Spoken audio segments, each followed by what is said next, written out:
This episode is brought to you by Hostfully. Using Hostfully, you can create a free digital guidebook for your listing so that you can save time creating a professional experience for every guest that comes and visits your spot. Learn more at hostfully.com.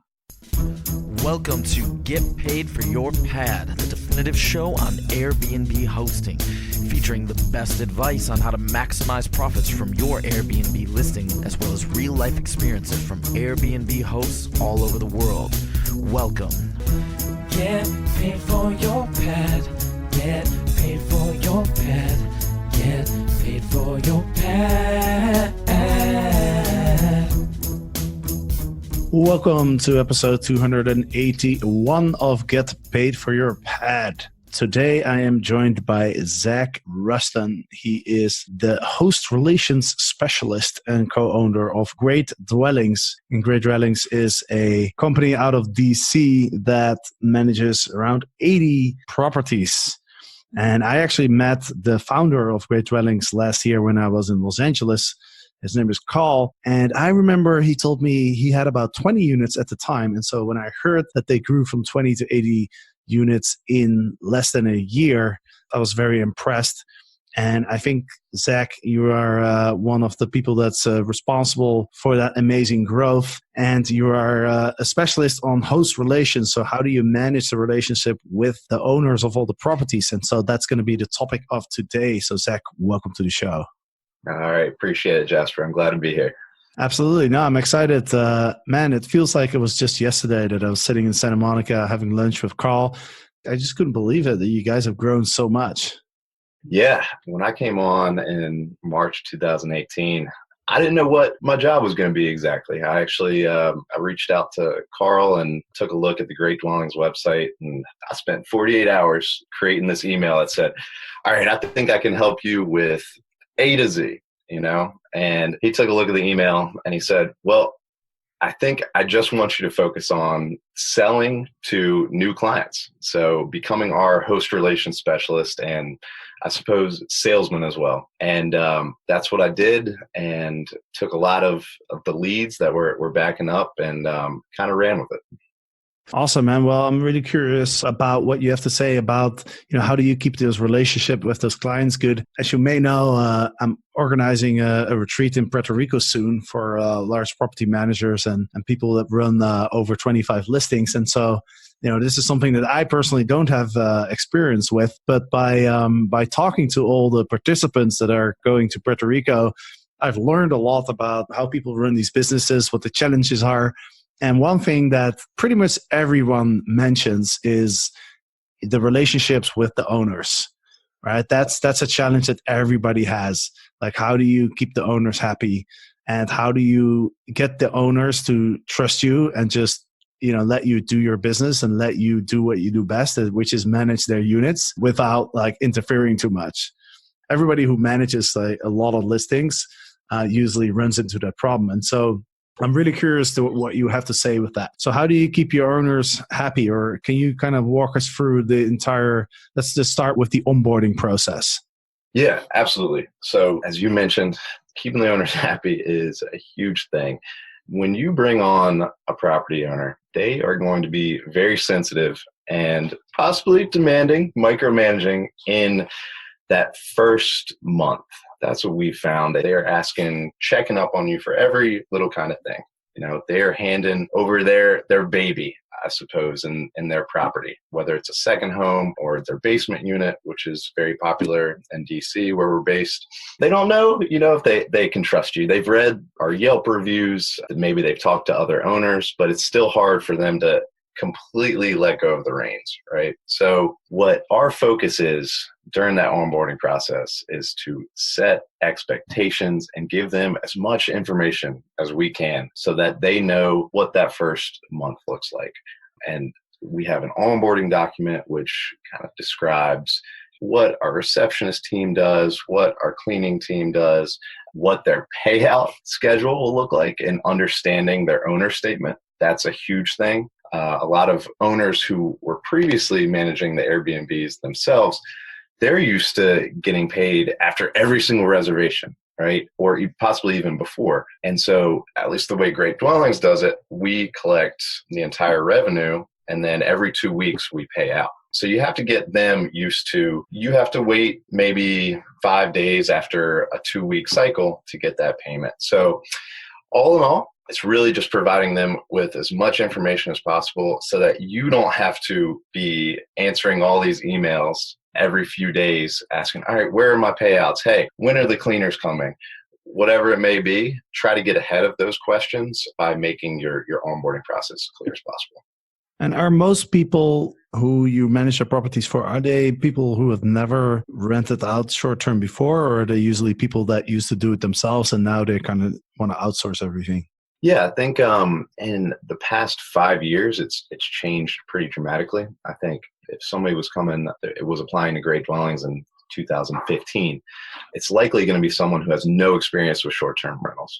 They maybe had a foray into long-term rentals, but it would be super important to actually describe to them just, the basics of short-term rentals. Maybe you give them an overview of the entire process. All right, it starts with an inquiry by a guest, and you want to describe what we're doing with the listing to try to market to specific guests and demographics. And you can still do that even with hosts who are more experienced. But you really want to get into the basics with somebody who has no experience with short-term rentals.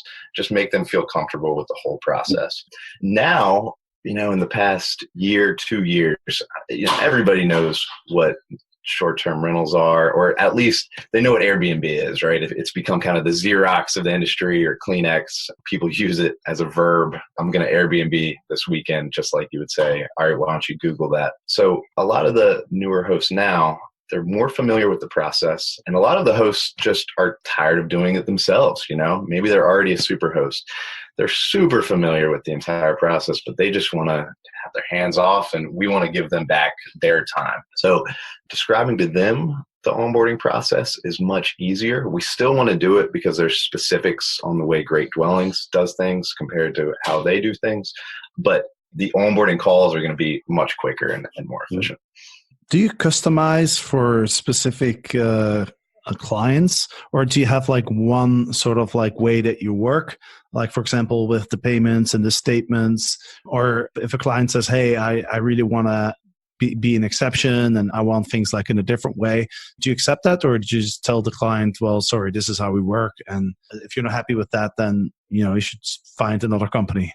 Yeah, it's a great question. And I don't have a super clear answer, or it's not really one way or the other.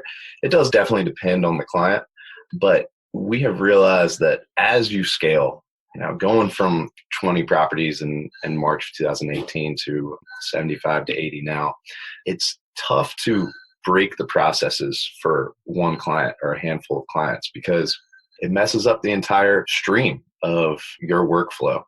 So we really try to not make any exceptions. But of course, in any company, in any industry, there's going to be times that you have to make exceptions, especially if it's a breaking point for a client who might place a property with 10 units. Maybe, okay, we'll cave to some of their requests. And do you onboard all the clients that you can find, or do you have a selection process, or do you sometimes refuse certain clients? Yeah, again, it's changed. When we were first starting out, we were taking anybody and everybody, right? You're just trying to grow that portfolio number and give yourself some reputation, some clout. And then you get to kind of raise your standards. And that's definitely what we've done. We've embraced, a Great Dwelling standard, and we base it on quality of the property. Of course, we considered the nightly rate that it would get. And then another thing is we consider the host personality as well. So, and I say host, I use that interchangeably with the property owner, but we don't want to spend time with somebody who's going to be an a-hole, for lack of better words. Life's too short for that. And as we're growing, we don't want to give 80% of, our time into somebody who might give us 20% of the revenue. I mean, that would have to be a huge client at this point, but you know what I mean? It's that 80-20 rule. So the initial screening we do with hosts, we just set up a 15-minute phone interview. They apply, we set up a 15-minute interview, and that's more of a gauge of the host's personality than anything. We'll talk business and we'll talk our services, but I think we could actually be talking about sports or the weather, and it would still give me the same idea of, do I want to work with this person or not? And by the way, growing from 20 to 80 units in less than a year, do you have a special technique that you use to acquire clients?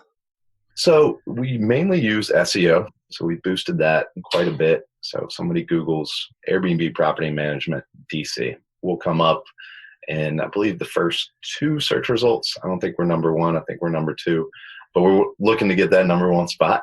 And that's where the majority of our leads still come in. That is mainly how we grew in the past year, was just online applications. And these were hot leads a lot of the time. And so it made my job a lot easier. I'm not cold calling. I haven't had to cold call at all in the past year.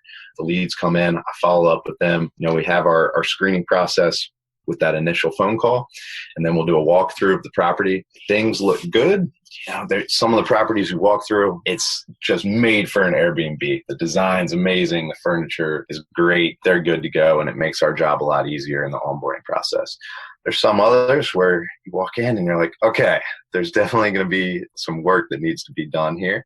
And that's where I break out the laptop and I show them what that great dwelling standard is. We have a PowerPoint that describes to them what we're looking for in design and furniture. And then we offer them. We have our own designer, and we've got our own stager, and we've got our own services that we can offer them to get them set up and in a good position to be successful as a short-term rental. So yes, we do have that process to see who we're going to take on and what we can do to get them there.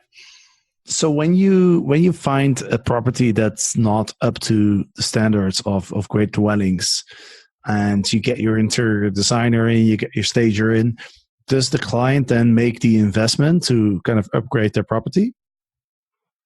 Yeah, it depends on the client. So we present the options to them. What we would like you to do, what we would actually need you to do to be accepted into our portfolio. And the client, sometimes they accept it. Sometimes they go, that's not an investment that I'm willing to make at this time. And of course, I still keep them as a lead, and I might follow up later and see how they're doing. But sometimes they're just not in a financial situation to actually be set up for a short-term rental. Maybe they're used to doing long-term rentals, and that's what they did before, and that's an unfurnished property. Maybe they weren't thinking, I actually have to do a lot of work to get this property from a long-term rental to a short-term rental.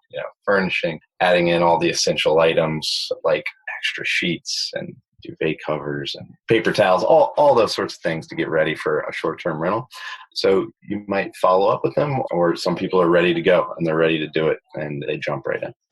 I wanted to talk a little bit about technology, and in particular, a new app that I recently heard of. It's called Wishbox, and I know you guys are using it. I've never used it, but I'm really curious to hear what your experience is, because one thing that particularly interests me is they have an internal review system. And so users of Wishbox, they can ask their guests to leave them a review within the app, so not on Airbnb. And based on the rating that you then receive, you can either redirect them to a feedback page within the app or redirect them to Airbnb. And what Wishbox has told me is that thereby you can prevent a lot of subpar reviews. And so I was really curious to hear from you. What's your experience with Wishbox, and how does this work exactly? Yeah, we love this functionality. It's amazing. There's some other parts of Wishbox that I love as well, but I'm glad we're talking about this one. So the guest gets a message to complete a checkout checklist, basically. And part of that is leaving a review for the property and giving the owner feedback. So they have 3 fields that they fill out: cleanliness, staff, and then overall. And then there's 5-star meters for that. So if they fill it out, all 5 stars, they still get a chance to leave a review right there. 5 stars. All right, what did you think of the property? There they go. All right, this property was great. Love staying in here.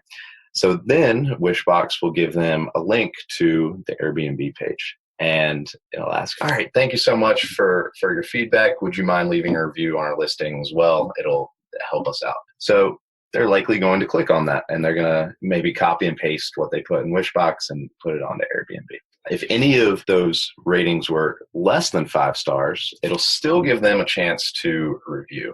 So if you have a sensitive guest, or you just had a reservation where it seemed like nothing was going right, I don't know, the plumbing acted up, the Wi-Fi, was never connecting, and you couldn't get a tech out there, and this guest wasn't happy. We've all had guests like that. Well, they get to put their review. The system recognizes that it's under 5 stars. They get to rant as much as they want. They get to purge and get all their emotions out there. But at that point, Wishbox says, okay, thank you for your feedback. We will make sure to take this into consideration. Appreciate it. But it won't give them that link to the Airbnb page. So a lot of you may be thinking, well, Airbnb is still going to send them an email, right? Following up, hey, please leave feedback for your recent host. Well, it ends up that most of these guests, they see that email, and I don't know why they don't click it. Maybe it's because they think, all right, I've already left that review, or maybe they just don't want to deal with it anymore. But we found that 70% of guests who leave less than 5-star review, they won't go further than Wishbox. They'll actually not go to the Airbnb page, and then you just end up not getting a review, which is much better than having a 1-star.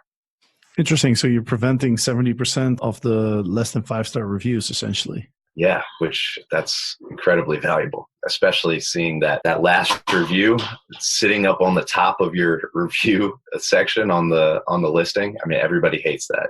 You can respond, but if you can prevent 70% of those, it's amazing. It's worth its weight in gold. So it sounds like the customer actually has an app that they have to install in order to stay with you guys then, right? So Wishbox, actually, it's not an app. It's a link that gets sent in the initial confirmation message, however you want to set it up. And then it goes to a web page. They open up. They don't have to log into anything. They don't have to download anything. It opens up. And at that point, they fill in pre-check-in info. So just like I talked about with the checkout message, they have a pre-check-in message. And they get to fill in, what's their mode of transportation? How are they arriving to your city? What is their anticipated arrival time? Which is super helpful as well, because you get to see, all right, how much time do I have before this guest arrives? And you've got it already in a field that you can check on Wishbox, and you don't actually have to manually ask the guest, when is their arrival time? Maybe if your cleaners are running behind or whatever, oh, this guest isn't checking in for another 3 hours. I actually don't need to worry about this. You got it all in one place, and you don't have to manually request it or manually track it. Okay, that sounds pretty useful. What are there any other functionalities that you find useful? Yeah, there's the upsells that they do, and we are still working on the potential of the upsells. It seems like the sky's the limit for what you can do there. We're currently offering transportation from the Reagan National Airport to our places. We offer mid-stay cleanings with the upsells, and then we also do laundry service, I believe. But we're looking into all sorts of things. We've juggled with the idea of doing grocery delivery. So a guest could select what kind of groceries they want in their fridge when they arrive. Thought about doing a private chef. I'm going to DC for a getaway or LA for a getaway. How cool would it be if you had a private chef scheduled to come to your kitchen and make you a meal? We think it's just awesome idea. There's potential with Wishbox to do it. We haven't personally figured out the logistics of that, but it's definitely on our mind. I feel like the upsells is something that there's still a lot of room for. Like you said, there's a lot of potential there. But I mean, I haven't talked to that many hosts yet who've really nailed it with the upsells. Actually, the episode last week, we talked a little bit about upsells there. But yeah, it's something that I'm very curious how this is going to develop, because everybody understands there's a lot of potential. Because as an Airbnb host, you have that first contact with the guest, and you know that the guest is going to need a lot of things. You know that the guest is going to want to do a lot of different types of activities and stuff. But it seems like, it's not that easy to actually sell extra services to guests, or at least like not a lot of people figured it out yet. Yeah, I would agree with that. And we are definitely in that boat of still trying to figure it out. I mean, Wishbox is definitely making it easier for us and for the guests to actually purchase any of these upsells. Their platform is it's very clean, and as a guest is doing that pre-check-in info, then they're getting to look at any of these services that they might want during their stay. And then also they'll have a house manual basically where they can also purchase any of these items as well. But yeah, it is a challenge to actually convert these upsells. And I'm sure it depends on the market you're in. If you're in DC, maybe you're less likely to purchase something vacation related, such as a tour, as you are if you were in Cancun, Mexico, or Playa del Carmen. But it's an ongoing discussion for us and, like you said, for other property management companies to figure out how you best sell these additional services. Absolutely. Well, at least it sounds like that review system, I think that's kind of ingenious. I would have never thought about that, but it seems like it's really working, and I can kind of see how, because a lot of the times I think when something wasn't as expected, and often you can't really do anything about it as a host, right? I got complaints sometimes from people that in my place in Amsterdam back in the day, they would say, well, the fish store outside smells bad. You know what I mean? I'll be like, yeah, I mean, if you don't like the smell of fish, then I guess what do you want me to do? Like ask them if they can move their business somewhere else? Right. And there's always that battle too, that you're like, do I put this in the listing description or like even in the title? And you're like, no, I don't think it's worth it. I think I'm just going to eat the one bad review from the sensitive guest. Yeah, exactly. But then oftentimes I'm sure it's just like not too big of a deal. And then if you give the guest a chance to kind of like provide that feedback before they leave in the review on Airbnb, or you just give them opportunities to kind of like you said, the kind of vent a little bit, then it's almost like, okay, I got that out of my system. I don't need to deal with that again. So I'm not gonna worry about it on Airbnb. Right. It's whatever their first opportunity is to vent, Maybe it was like their mother calling them, and that would be the opportunity for them to just complain. Maybe it's the Airbnb email that says, post a review. Well, now we're giving them the opportunity to vent with Wishbox. So yeah, can't agree more. Awesome. Well, definitely a smart invention. And I've chatted a little bit with the people at Wishbox. They actually offered a special deal for Get Paid for Your Pet listeners. If you want to check it out, you can get a 30-day free trial. Just tell them that you've heard about them on the podcast, and they will give you the 30-day trial. Let's see. There was one more thing that I wanted to chat about with you before I let you go, Zac. And that is, you guys have grown so much in the last year. You started in DC. You're now also in Los Angeles. What's in store for the future? Yeah, so got a lot of projects going on. We have signed a master lease for a 12-unit property down in Playa del Carmen, which we're super excited about. The team is figuring out everything, working night and day to get that up and running, but hopefully we'll be live in about 2 weeks to a month. So super excited about that. We just brought on a property in the Dominican Republic, actually, and shout out to Kelvin from Rank Breeze, who was on the podcast I know maybe a couple episodes ago. He's working on our listing optimization for that. And then we are looking to expand to Lynchburg, Virginia as well, where Liberty University is. There's a property management company called Belong Here. Amy Corbett and I, we've been working on a project down there. So looking to expand, man. It's fun, it's exciting, and a little scary, of course. Awesome, man. Well, we're going to have to get your call back on the podcast in about a year and see how much you've grown. It sounds definitely exciting to venture into a new area, especially if it's a new country like the Dominican Republic, Mexico. It's definitely places where things might work a little bit different than what you're used to in the US. So I think that would be a really interesting experience. Yeah, I'd love to be back. Awesome, man. Well, Zac, thank you so much.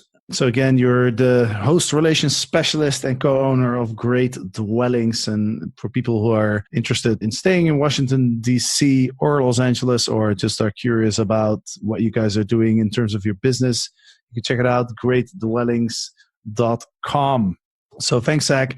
And to the listeners, thank you for listening. Of course, next Wednesday, there's going to be another episode of Get Paid for Your Pet. So I hope to have you back then. Bye-bye. All right. Appreciate it. Thanks a lot, Jasper. Get paid for your pet. Get paid for your pet. Get paid for your pet.